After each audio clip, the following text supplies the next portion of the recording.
You're not flying anywhere today. Rebecca Collins snatched the boarding pass from Marcus Hale's hand so suddenly that several nearby passengers gasped. The crowded gate fell strangely quiet. Marcus looked at the empty space where the ticket had been, and then slowly raised his eyes to meet hers. "Excuse me?" he asked calmly. Rebecca folded her arms. "I said you're not boarding this aircraft." Her voice was loud enough for everyone nearby to hear. A few travelers turned around. Others immediately pulled out their phones. Marcus remained still, his black leather travel bag resting beside his polished shoes. "There must be some misunderstanding," he replied. Rebecca laughed without humor. People always say that when they get caught. Murmurs spread through the waiting area. Marcus could feel dozens of eyes judging him before hearing a single fact. One man whispered something to his wife. Another passenger shook his head. Rebecca held up the boarding pass as if displaying evidence. "Security may need to get involved." The words hit the crowd like gasoline on a spark. Phones rose higher, cameras pointed directly at Marcus. Yet while everyone expected anger, fear, or panic, Marcus simply glanced at his silver watch and quietly said, "Are you sure you want to do this?" Only an hour earlier, Marcus Hale had walked into Chicago International Airport expecting an ordinary day. He had spent nearly 15 years building a reputation as one of the most respected aviation compliance consultants in the country. Most people would never recognize his face, and Marcus preferred it that way. He believed that real authority worked best when nobody knew it was present. That morning, he wore the same navy blue suit he always chose for important travel. His destination was Washington, D.C., where a confidential meeting awaited him. The meeting concerned a major infrastructure review involving several airports competing for future federal investment. Marcus had reviewed reports for months and planned to quietly observe operations before presenting his findings. He stopped for coffee, answered emails, and walked toward his gate without attracting attention. What Marcus did not know was that Rebecca Collins had already noticed him from across the terminal. Something about him triggered assumptions she never questioned. By the time Marcus reached the boarding area, Rebecca had convinced herself that he did not belong in the first-class line. Sometimes life changes because of a single decision. Sometimes it changes because someone mistakes confidence for something they believe should not exist. Rebecca approached Marcus before boarding even began. "May I see your ticket?" she asked. Marcus handed it over politely. Her eyes narrowed.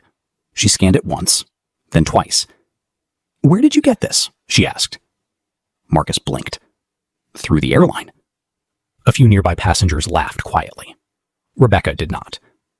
She examined his passport and membership credentials, but seemed determined to find a problem. "Please step aside." Marcus complied, though confusion began replacing patience. Minutes passed. Boarding announcements echoed overhead. Travelers moved toward the gate. Rebecca returned with another employee and spoke in a tone designed to be overheard. "There appears to be an issue." Marcus requested clarification. None came. Instead, Rebecca questioned him repeatedly while other passengers watched. The situation felt less like verification and more like public judgment. Among the crowd stood Ethan Brooks, a travel blogger known for documenting airport experiences. At first he recorded casually, assuming the disagreement would be resolved. Then he noticed the expressions around him. People were no longer observing. They were choosing sides. Ethan opened a live stream. Within minutes, thousands of viewers joined. Online comments flooded the screen. Some defended Marcus.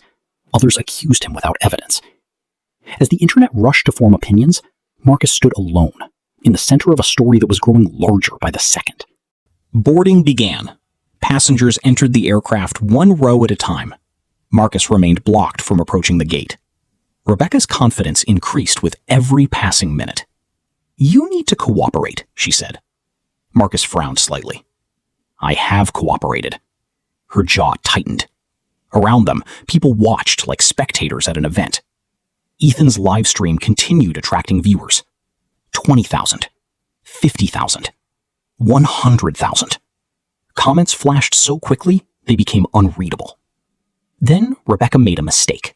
She lifted Marcus's boarding pass high enough for cameras to see and announced, "People like him always claim there's been a mistake."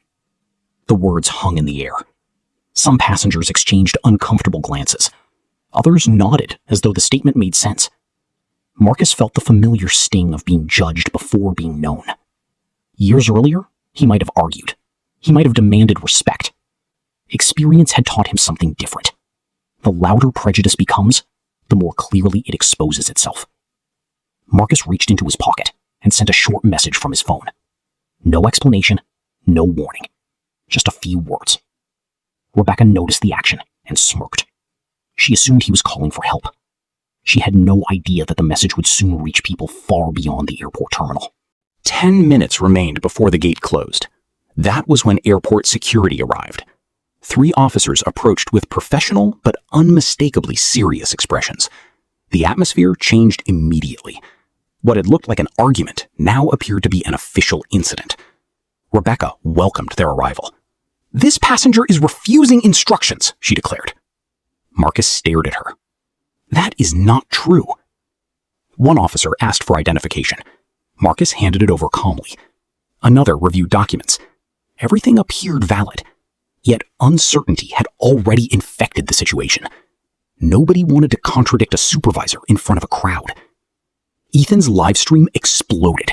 Viewership passed 500,000. News accounts began reposting clips. The comments section became a battlefield. Some viewers called the treatment unacceptable.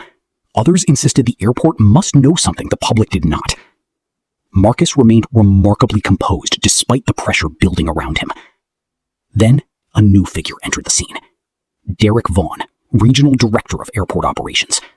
His expensive black suit and confident stride immediately commanded attention. Several employees straightened as he approached. Marcus hoped the misunderstanding would finally end. Instead, Derek listened briefly to Rebecca before turning toward Marcus with a cold expression. "Sir," he said firmly, "my staff informs me you've been causing a disruption." And at that moment, Marcus realized the situation was about to become much worse. Derek Vaughn's words immediately shifted the balance of power. The crowd saw a senior executive standing beside Rebecca Collins, and many assumed that meant she had been right all along. Marcus looked directly at Derek.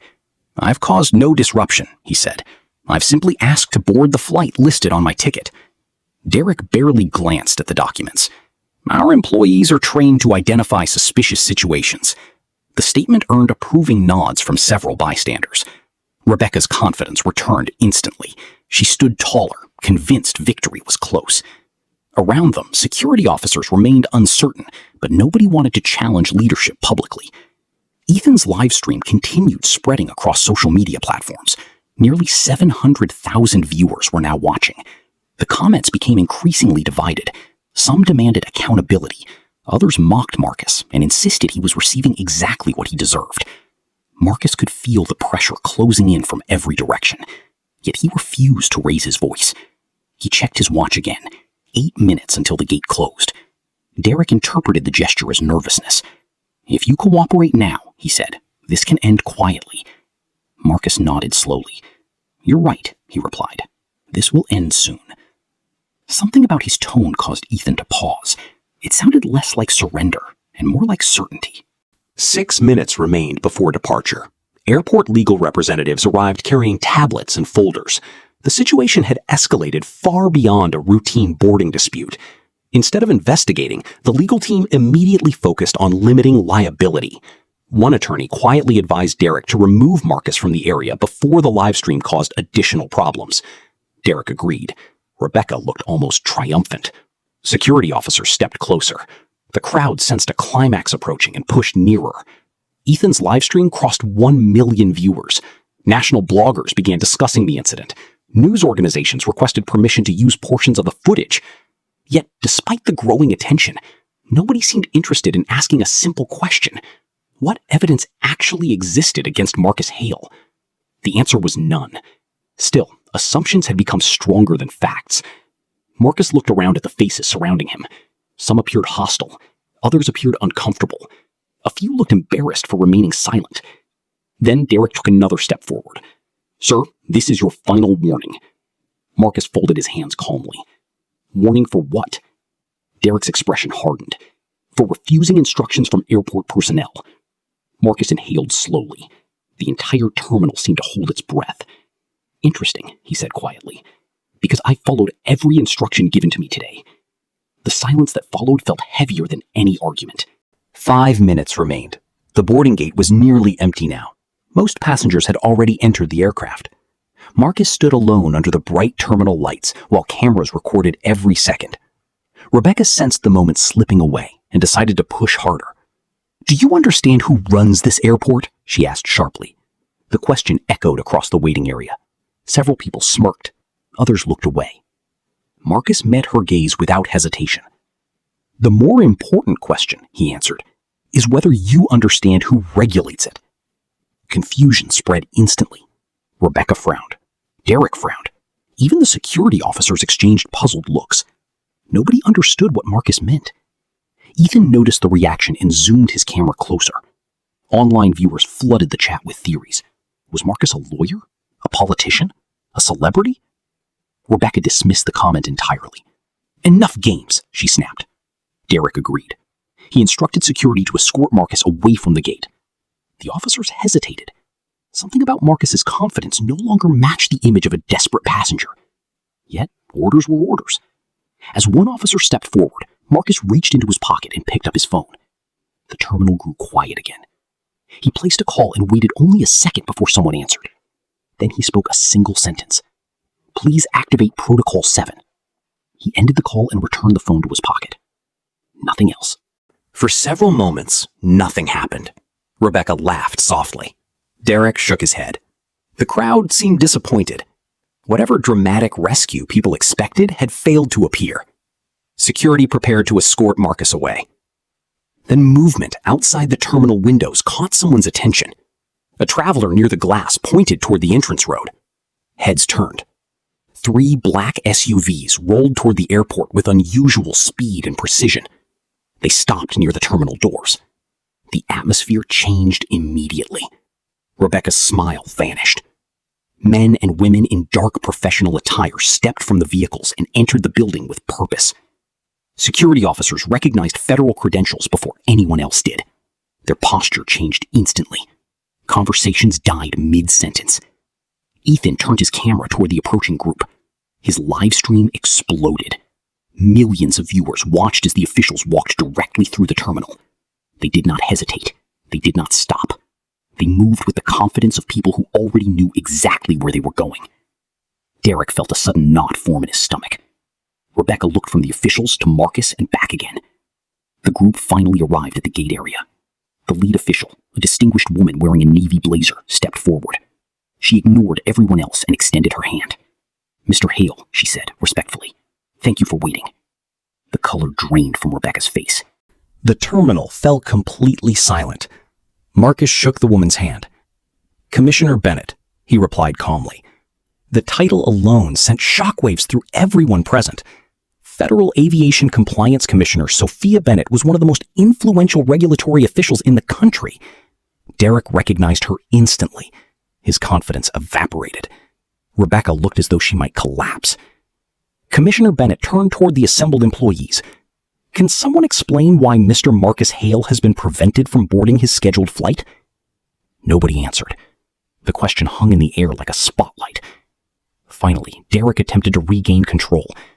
"There appears to have been a misunderstanding." Marcus remained silent. Commissioner Bennett's expression did not change. "A misunderstanding?" she repeated. Then she revealed the truth. Marcus Hale was not simply a passenger. He was one of the nation's leading independent aviation compliance auditors. For years, he had advised regulators, reviewed airport operations, and helped draft standards followed throughout the industry. Rebecca's hands began trembling. Derek suddenly remembered every word he had spoken, every assumption, every accusation. Around them, passengers stared in disbelief. Ethan's live stream shattered previous records. Yet the greatest shock was still to come. Commissioner Bennett looked directly at Derek and Rebecca before saying, "Mr. Hale wasn't visiting this airport by accident. He was conducting a confidential evaluation connected to a multi-billion-dollar federal modernization review." And in that instant, everyone realized the consequences were only beginning. The words landed like a thunderclap. A multi-billion-dollar federal modernization review. For several seconds, nobody moved. Rebecca Collins stood frozen, still clutching the tablet she had carried all morning. Derek Vaughn felt his mouth go dry. Around them, airport employees exchanged alarmed looks. Commissioner Bennett calmly opened a folder and handed several documents to federal staff members accompanying her. Mr. Hale was assigned to evaluate operational compliance, passenger treatment standards, and management accountability, she explained. His observations were scheduled to become part of a national review. Ethan's live stream audience surged past 3 million viewers. News networks were already broadcasting updates. Marcus remained remarkably composed, despite becoming the center of national attention. He had never wanted a public confrontation. In fact, he had specifically requested to travel anonymously. Commissioner Bennett then asked a question that nobody wanted to answer. Before today, how many complaints involving discriminatory passenger treatment has this airport received during the last 3 years? Derek swallowed hard. He knew the number. Rebecca knew it too. Neither wanted to say it aloud. Marcus finally spoke. 214 documented complaints. Several employees lowered their eyes. The crowd that had once judged him now looked uncomfortable. The story was no longer about one passenger. It was about an entire culture. Within an hour, airport executives gathered inside a glass-walled conference room overlooking the terminal. Federal officials occupied one side of the table. Airport leadership occupied the other. Marcus sat quietly near the center. A large screen displayed compliance reports, passenger surveys, internal emails, and unresolved investigations. Derek's confidence continued shrinking with every slide. The numbers painted a troubling picture. 17 discrimination-related investigations remained unresolved. 3 previous federal warnings had been issued. Multiple recommendations had never been implemented. Rebecca stared at the screen as evidence accumulated. She had spent years believing isolated incidents were harmless. Now, she was watching a pattern emerge before her eyes. Commissioner Bennett requested explanations. Most answers sounded weak. Some sounded defensive. None sounded convincing. Then Marcus stood and approached the screen. The room became silent. He explained that airports are more than transportation hubs. They are public gateways. Millions of people form opinions about fairness, dignity, and trust based on how they are treated inside those walls. One biased decision can damage lives. Repeated bias can damage institutions. Nobody interrupted him. For the first time that day, people were listening rather than assuming. Yet Marcus still had one final revelation that nobody expected. Marcus clicked a remote, and a new slide appeared. Across the screen glowed a single figure, $2.4 billion. Several executives immediately recognized the number. Others looked confused. Marcus explained that the Federal Modernization Initiative represented one of the largest infrastructure opportunities available to major airports. Funding decisions would influence expansion projects, technology upgrades, passenger experience programs, and long-term economic growth. Chicago International Airport had been considered a strong candidate, until now. The room felt smaller with every sentence. Marcus then displayed footage from Ethan's live stream, alongside internal complaint records and CCTV timestamps from the terminal. The evidence aligned perfectly. What happened that morning was not an isolated misunderstanding. It reflected a pattern that had already been documented multiple times. Rebecca's eyes filled with regret. Derek could barely look at the screen. Then came the moment nobody would forget. Rebecca finally spoke. "We didn't know who you were." Marcus looked at her calmly. His answer was immediate. "You shouldn't have needed to." The room fell silent again. Those 6 words carried more weight than any threat. Marcus had exposed the central problem. Respect had been offered only after status became visible. True professionalism demanded something far different. The consequences unfolded quickly. Federal investigators launched a formal review. Rebecca Collins was suspended pending evaluation of her conduct. Derek Vaughn was placed under administrative investigation regarding leadership failures and compliance oversight. National media coverage intensified throughout the week. Editorials debated accountability, bias, and institutional responsibility. Yet Marcus never appeared on television to celebrate. He refused interviews that focused solely on personal victory. Instead, he insisted attention remain on solutions. Within months, major reforms began taking shape. Airports participating in the federal program adopted new passenger rights monitoring systems. Anonymous reporting tools became available through mobile applications. Independent review boards were established to examine discrimination complaints. Employees received updated training emphasizing evidence-based decision-making rather than assumptions. Real-time oversight technology allowed incidents to be flagged before problems escalated. Passenger satisfaction scores gradually improved. Complaint response times decreased. What began as a humiliating confrontation at a boarding gate evolved into a catalyst for meaningful change. The transformation was neither instant nor perfect, but it was real. And perhaps most importantly, it proved that intelligence, patience, and evidence could accomplish more than anger ever could. 6 months later, Marcus returned to Chicago International Airport. This time, nobody stopped him. Travelers moved through the terminal beneath updated signage promoting fairness, accountability, and passenger respect. New oversight systems operated quietly in the background. Most people passing through the airport had no idea how those changes began. Marcus preferred it that way. As he walked toward his gate, he noticed a young employee helping an elderly passenger resolve a ticket issue with patience and dignity. The moment lasted only seconds, but it made him smile. Real change rarely announces itself. It appears in ordinary interactions, repeated thousands of times. Ethan Brooks later released a documentary about the incident. Millions watched. Many shared their own experiences. The comment section filled with stories from people who had felt ignored, judged, underestimated, or dismissed. Some called them black stories. Others called them life stories. Many described them as touching stories that reflected real life stories experienced every day by ordinary people. Before boarding, Marcus glanced once more at the busy terminal around him. Then he stepped onto the aircraft. The lesson was simple. Never measure a person's worth by assumptions, and never underestimate the power of one calm voice standing against an entire system. If this story moved you, take a moment to think about the people around you. How many opportunities have been lost because someone was judged too quickly? How many conflicts could have been avoided if facts had been valued over assumptions?